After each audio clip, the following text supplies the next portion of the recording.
तर नागपंचमी स्पेशल पुरणपोळीची थाळी बनवून तयार।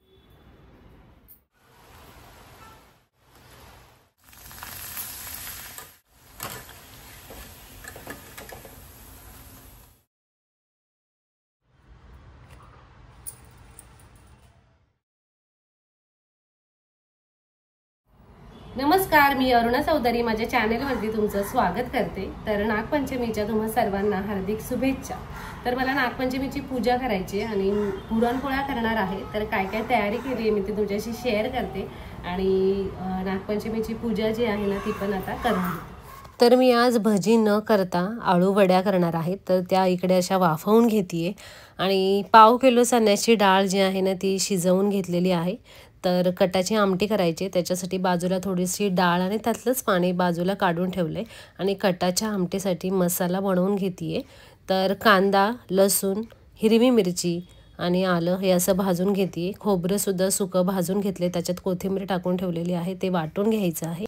पुरण बनवण्यासाठी शिजवलेली चणा डाळ, त्यामध्ये गूळ टाकलाय, वेलची पूड, जायफळ चांगलं मिक्स करून हे सुद्धा चांगलं शिजवून घ्यायचंय। त्याचंच पुरण बनवायचं आहे। चाळणीमध्ये मी वाटून घेणार आहे। इथे मैद्याचं पीठ, अर्ध मैद्याचं पीठ, अर्ध गव्हाचं पीठ, मीठ, पाव चमचा हळद, तेल पाण्याचा वापर करून छान मऊ मी असं मळून घेतलंय पीठ। पुरण तयार झालंय।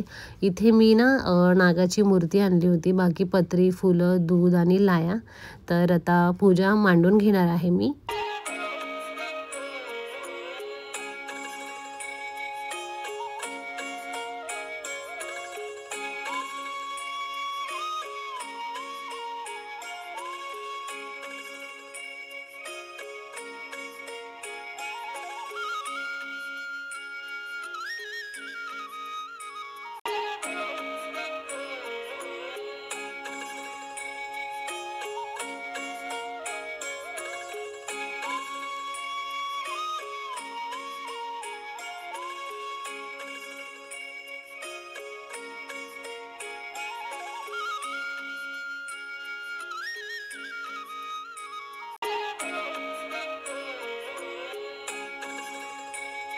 तर पूजा करून झालेली आहे आणि पुरणपोळ्यांची जवळजवळ सर्व तयारी झाली आहे। तर कटाची आमटी ची रेसिपी मी आता तुमच्याशी शेअर करते।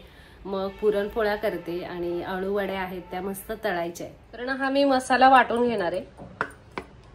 तर ना इथे मी हे मसाले घेतले आहेत। मीठ घेतलेलं आहे, गोडा मसाला, धने पावडर, काश्मीरी लाल मिरची पावडर, घरगुती लाल तिखट, हळद आणि इथे हे कांदा लसूण मसाला घेतलेला आहे। तर ना हा ओल्या खोबऱ्याचा चव आहे, तर तुम्ही सुकं खोबरं पण ठेचून घेऊ शकता। थोडासा लसूण पगडा ठेचून घेतलाय, कढीपत्ता घेतलाय आणि इथे ही कोथिंबीर घेतली आहे।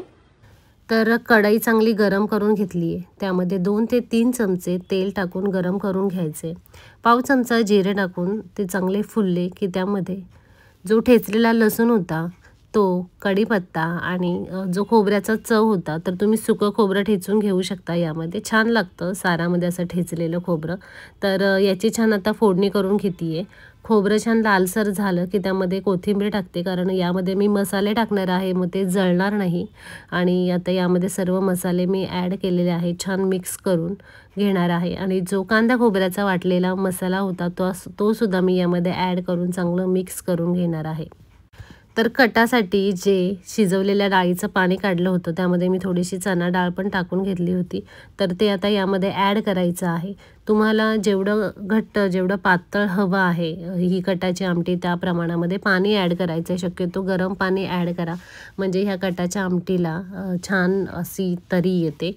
तर आवश्यकतेनुसार मी पाणी ओतून घेतले, छान खळखळून अशी उकळी घेतली पुढचे 2 ते 3 मिनिटे। आता यामध्ये ना मी 1 चमचा पुरण टाकलेलं आहे, जे मी पुरण वाटून घेतलं पुरणपोळीसाठी ते टाकलेलं आहे, कोथिंबीर टाकलेली आहे। पुन्हा पुढचे 1-3-4 मिनिटे छान उकळी घेणार आहे आणि मी गॅस बंद करणार आहे।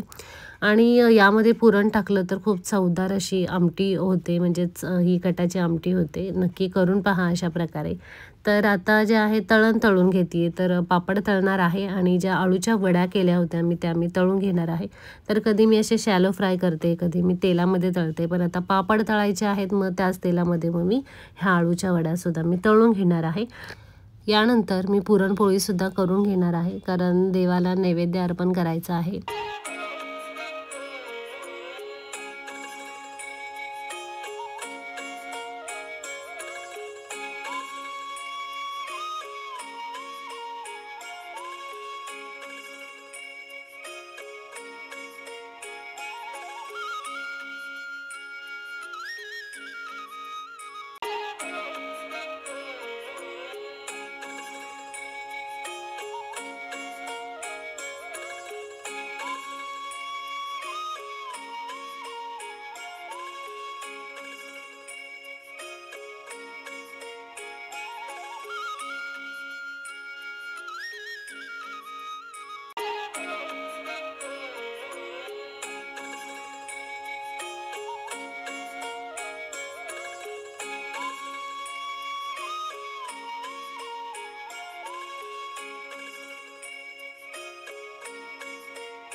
तर नागपंचमी स्पेशल पुरणपोळीची थाळी बनवून तयार आहे। तर ही जी थाळी आहे देवासमोर ठेवणार आहे, नैवेद्य अर्पण करायचं आहे आणि मस्त आम्ही सर्व पुरणपोळीचा आस्वाद घेऊ।